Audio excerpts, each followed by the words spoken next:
স্বপ্নে দেখেছে যে ওই ৮ নম্বর রেলগেট পার করে ও ভাইফোঁটা দিতে যায়, আর আসার সময় ওর বাবার ওর মায়ের রেলগেট ভেঙে যাওয়ার ফলে ওইখান থেকে পাস করার সময় একটা ট্র্যাকে দুর্ঘটনা ঘটে। হাই হ্যালো ছেড়ে নমস্কারটুকু থাক, আশা করি সবাই আছো একদম বিন্দাস। নমস্কার, আমি ডোনা। তো আমরা প্রতিদিন সবাই কিছু না কিছু স্বপ্ন দেখি, হয় রাতে ঘুমিয়ে বা কেউ যদি দুপুরে ঘুমায় সেক্ষেত্রে সে দুপুরে দেখে।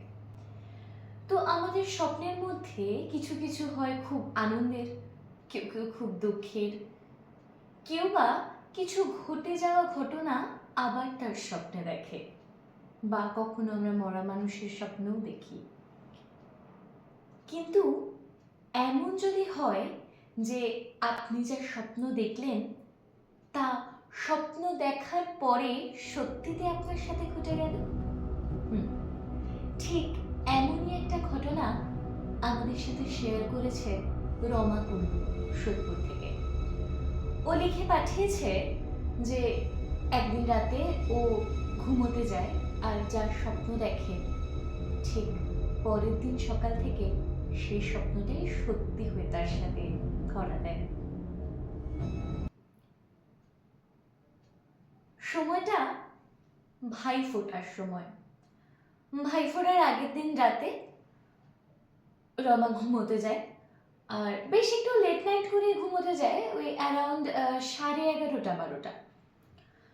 তো পরদিন ও মাসির ছেলেকে ফোঁটা দিতে যাবে বলে কথা, তো ফোঁটাটা কোনোভাবে ক্যান্সেল হয়ে যায়। ওর মাসির ছেলে ছুটি পায় না জন্যে বলে এবারের মাসি ফোন করে জানায় এবারের ফোঁটাটা ক্যান্সেল, কারণ ও তো ছুটি পাচ্ছে না, ভাই ছুটি পাচ্ছে না। তো ঠিক আছে, রমা সেই জেনেই ঘুমোতে যায় যে কাল ভাইফোঁটা হবে না। তো পরদিন সকালবেলা যখন রমা ঘুম থেকে ওঠে, বেশ মানে একটা ভয় পেয়ে, ভীষণই ভয় পেয়ে ও জানায় যে ঘটনাটা লেখার সময় বা কাউকে বলার সময় ওর নিজের গায়েই কাঁটা দিয়ে ওঠে। ও দেখে স্বপ্নে যে ও ভাইফোঁটা দিতে গেছে, মানে মাসির বাড়িতে। মাসির বাড়ি যেতে হলে যারা সোদপুর থাকেন তারা অনেকেই জানবেন ওর মাসির বাড়ি হচ্ছে ৮ নম্বর রেলগেটের ওপারে, আর ওদের বাড়িটা হচ্ছে ৮ নম্বর রেলগেটের এপারে। মাসির বাড়ি যেতে হলে ৮ নম্বর রেলগেট পেরিয়ে গির্জা দিয়ে যেতে হয়, আর ৮ নম্বর রেলগেটটা প্রায়শই অ্যাক্সিডেন্টের কথা শোনা যায়। তো ও সকালবেলা উঠেছে, ও ঘুমিয়ে মানে স্বপ্নটাকে মনে করার চেষ্টা করছে যে ও স্বপ্নে দেখেছে যে ওই ৮ নম্বর রেলগেট পার করে ও ভাইফোঁটা দিতে যায়, আর আসার সময় ওর বাবার ওর মায়ের রেলগেট ভেঙে যাওয়ার ফলে ওইখান থেকে পাস করার সময় একটা ট্র্যাকে দুর্ঘটনা ঘটে।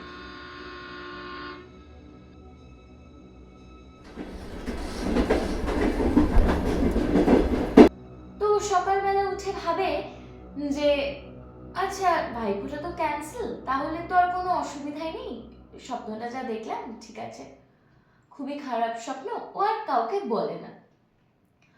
তো ও ঘুম থেকে ওঠে অ্যারাউন্ড ওই 7 AM।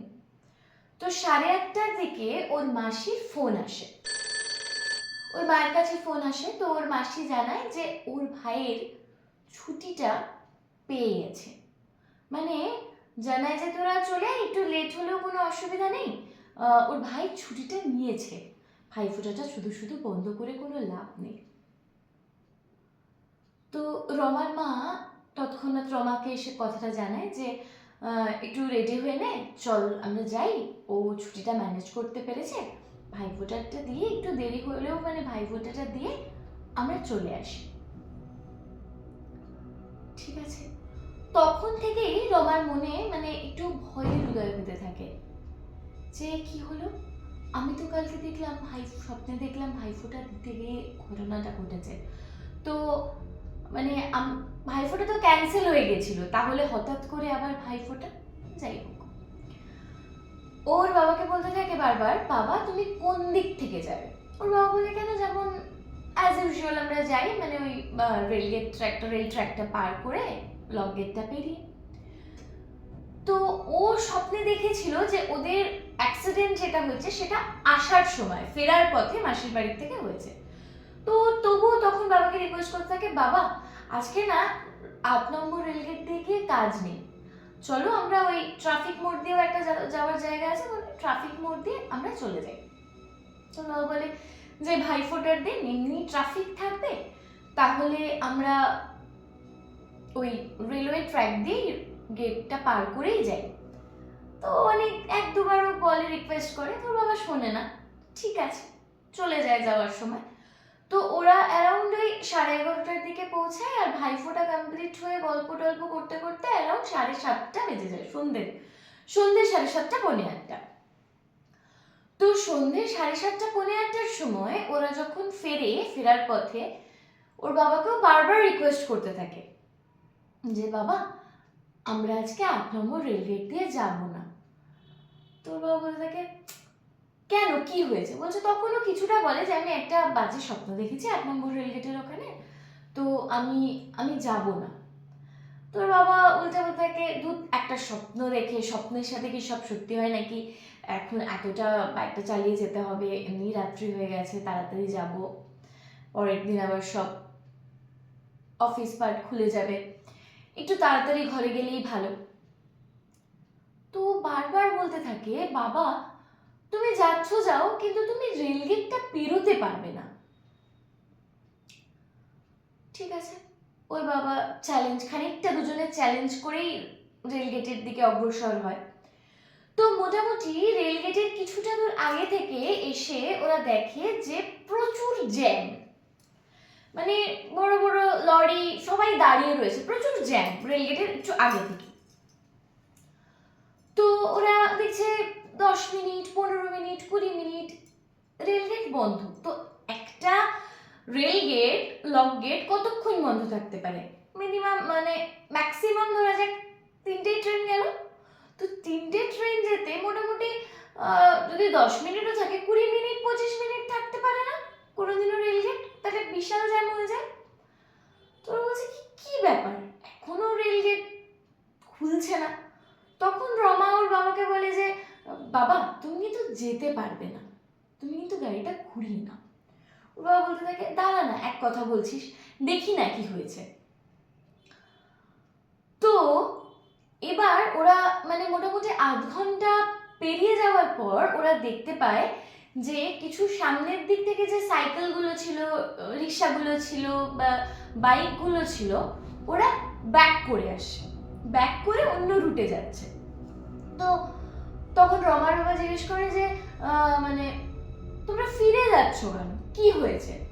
বলছে দাদা এই যে রেলগেটটা না হঠাৎ করে ভেঙে গেছে, রেলগেটটা ভেঙে গেছে আর ওটা 3.5-4 ঘন্টার আগে খুলবে না। মানে বড় গাড়িগুলোর তো ঘোরানোর উপায় নেই, মোটামুটি অনেকটা জ্যাম হয়ে গেছে, 8 ঘন্টা ধরে গাড়ি রেলগেটে দাঁড়িয়ে রয়েছে, ক্রস করতে পারেনি, অনেক গাড়ি জমে গেছে। তো ওরা শুনে খানিকটা থ হয়ে যায়, রমা আর আমার বাবা মা তিনজনেই খানিকক্ষণ চুপ করে থাকে। রমার বাবাকে বলে, দেখলে তো বাবা, আজকে আমার স্বপ্নটা সত্যি হয়ে যেত।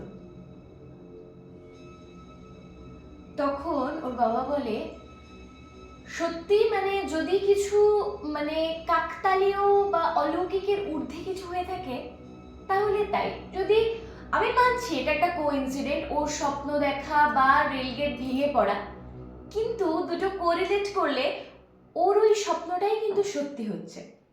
তো আসার পথে রমা সম্পূর্ণ স্বপ্ন যেটা দেখেছিল যে এটা এইভাবে বা এই ঘটতে পারে, তিনজনের রেল ট্র্যাক পেরোলেই ওদের একটা অ্যাক্সিডেন্ট হতে পারে, ওরা আর ফিরতে নাও পারে, এই ব্যাপারটা ওর বাবা মাকে সম্পূর্ণটা বলে।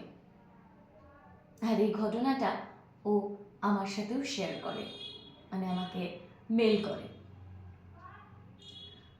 তো আমি জানি না ও আমাদেরকে এই ঘটনাটা পাঠিয়েছে ঠিক আর কারোর সাথে, আপনাদের কারোর সাথে ঠিক এই ঘটনাটা বা অন্য কোনো ঘটনা এরকমই ঘটেছে কিনা, সত্যিই আপনাদের কোনো স্বপ্ন পরে গিয়ে সত্যি হয়েছে কিনা।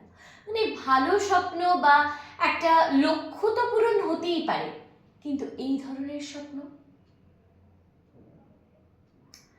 ধন্যবাদ রমা, তুমি আমাদের এটা জানিয়েছো, দর্শকদের জানতে সাহায্য করেছো। তো আপনাদেরও জীবনে যদি কোনো উল্লেখযোগ্য ঘটনা থাকে, যেমন এই ধরনের ঘটনার কোনো ব্যাখ্যা পাওয়া যায় না, সেরকম আপনাদের জীবনের সব থেকে উল্লেখযোগ্য ঘটনা, সেটা হতে পারে খুব আনন্দের, খুব দুঃখের, বা কৌতুকপূর্ণ বা ভয়ঙ্কর, সব কিছুই আমাদের জানান আমাদের ফেসবুকে, ইনস্টাগ্রামে, বা আমাকে মেল করুন, মেল আইডি দেওয়া আছে। আমরা তাহলে দর্শকদের শুনতে সাহায্য করব। মানে কারোর লাইফের এই কথাগুলো শোনা, মানে দুজনের সাথে শেয়ার করার মানে আমি এটাই বুঝি, ধরুন কোনো একটা আপনার ট্রাবল, খুব দুঃখজনক পরিস্থিতির মধ্যে দিয়ে আপনি পেরিয়ে গেছেন। কেউ হয়তো ভেঙে পড়ে, কেউ ব্যাটল ফিল্ডে যুদ্ধ করে এগিয়ে যায়। তো আপনি কিভাবে যুদ্ধ করে এগিয়ে গেলেন, এটা যদি আরো দুটো মানুষ জানতে পারে, হতে পারে আপনার সেই পথ অনুসরণ করে গিয়ে তার হয়তো লাইফে কিছুটা হলেও সুবিধা হবে। সুতরাং আমাদের কাছে পাঠান, আর প্রত্যেক মাসে শেষে আমাদের যার গল্পটা বা যার জীবনের সত্যি ঘটনাটা আমাদের বা দর্শকদের মতে সব থেকে ভালো হবে, তাকে আমরা অবশ্যই পুরস্কৃত, যতটা সম্ভব একটুকু টোকেন অফ লাভ দিয়ে আমরা পুরস্কৃত করার চেষ্টা করব। জানান আজকে রমার জীবনের সত্যি ঘটনা, যার কোনো ব্যাখ্যা পাওয়া যায় না, আপনাদের কেমন লাগলো? ভালো লাগলে কমেন্ট করুন, লাইক করুন, সাবস্ক্রাইব করুন। নমস্কার, আবার দেখা হচ্ছে অন্য কোনো সত্যি ঘটনা নিয়ে। ততক্ষণ ভালো থাকুন।